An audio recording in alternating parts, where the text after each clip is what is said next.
graça especial, caminhada pelo livro de Êxodo, procurando discernir a história de Deus e ver onde a nossa história se encaixa.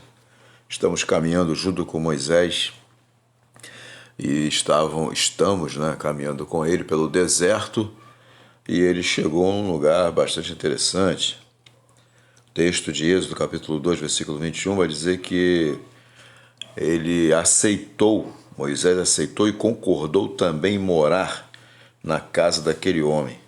Este lhe deu por mulher sua filha Zípora. Porque ele estava caminhando e finalmente se sentou junto a um poço em Midian. Por quê? Porque ele estava cansado. E hoje nós vamos, aqui na nossa viagem, estamos parando na estação 6. E na estação 6 a gente vai pensar sobre a família, sobre o fato de que todos precisam de uma família. O Moisés então está caminhando pelo deserto e chega a esse lugar. Finalmente, ele se senta junto a um poço. Estava cansado. No entanto, ele estava relativamente seguro, longe do Egito, no meio do deserto. Assim, embora talvez não tenha percebido isso, Moisés acabara de se inscrever no programa de mestrado da Faculdade de Crescimento de Deus. Fica tu ligado nisso aí. É um princípio. É um modus operandi do nosso Deus. Pedagogia dele. É importante estarmos ligados nisso. Tudo o que ele gostava no palácio do faraó seria refinado para fora dele. Ele experimentaria a solidão profunda, duras condições de vida, as noites frias sob as estrelas, calor abrasador, enquanto procurava o próximo oásis para fornecer alimento e água para as ovelhas e cabras, que não eram animais que lhe pertenciam. A história da entrada de Moisés na família de Jetro é comovente. Pela primeira vez em muitos dias, ele relaxou quando sentou ao lado do poço. Será que ele estava enxergando bem? Eram 7 mulheres ou eram 7 meninas? Eram lindas. Elas o cumprimentaram e começaram a dar água ao rebanho de seu pai. Isso era uma bela visão. Quando Moisés havia visto alguma mulher nas últimas semanas? Essa é a pergunta que não quer calar.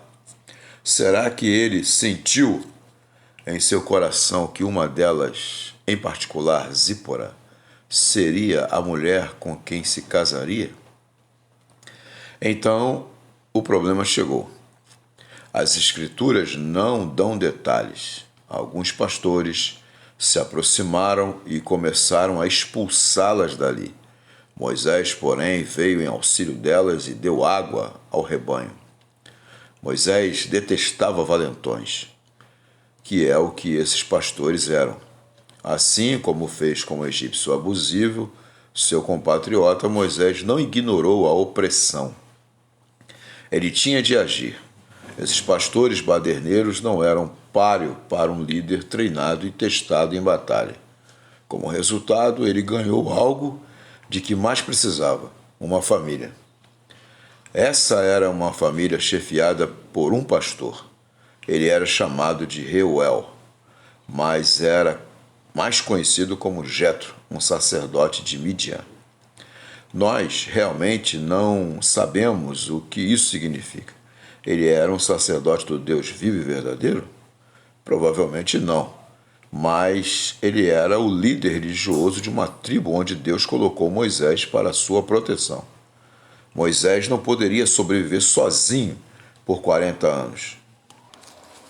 Ele precisava fazer um trabalho significativo.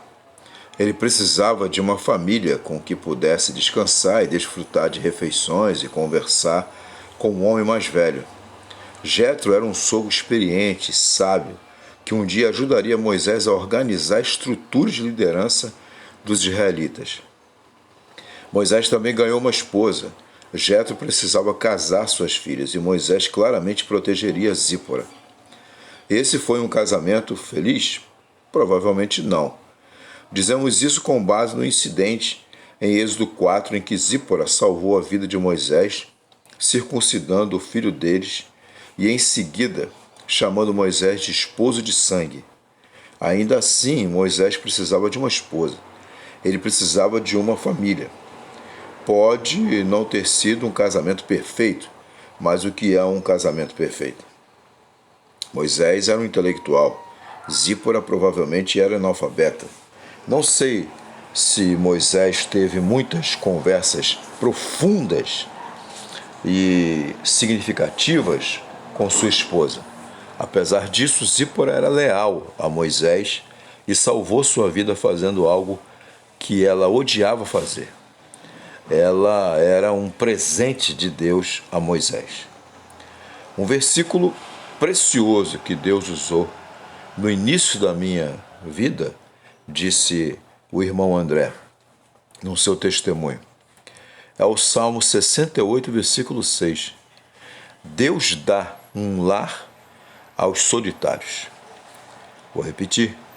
Deus dá um lar aos solitários. Vivendo juntos em uma família, algumas dessas arestas são aparadas. Isso é uma parte importante da obra de Deus em nossa vida. No entanto, grande parte da educação de Moisés ocorreria na solidão, enquanto cuidava das ovelhas de Jetro. Vamos fazer aquela famosa parada, né? Estamos na estação 6 e hoje, para pensar, tem a ver com o seguinte: Deus o colocou em uma família. Pense em como Deus a tem usado em seu desenvolvimento pessoal e espiritual. É hora de refletir, é hora de pensar e creio eu que vai ser hora de valorizar. Deus te abençoe. Um grande abraço pastoral, um abraço amigo e amanhã a gente segue em frente aí com a graça do Senhor. Vamos parar na estação 7 e vamos caminhar com Moisés e vamos cuidar de ovelhas junto com ele. Vamos participar de um curso sobre cuidar de ovelhas. Você sabe que o nosso Deus gosta de fazer analogias, né? Moisés, e ele queria usar Moisés como um grande líder do povo dele, das ovelhas dele, levou Moisés para fazer um curso como cuidar de ovelhas do sogro dele. Esse é o nosso Deus. Fica ligado, porque esse é o modus operandi dele. Um grande abraço, em nome de Jesus. Amém.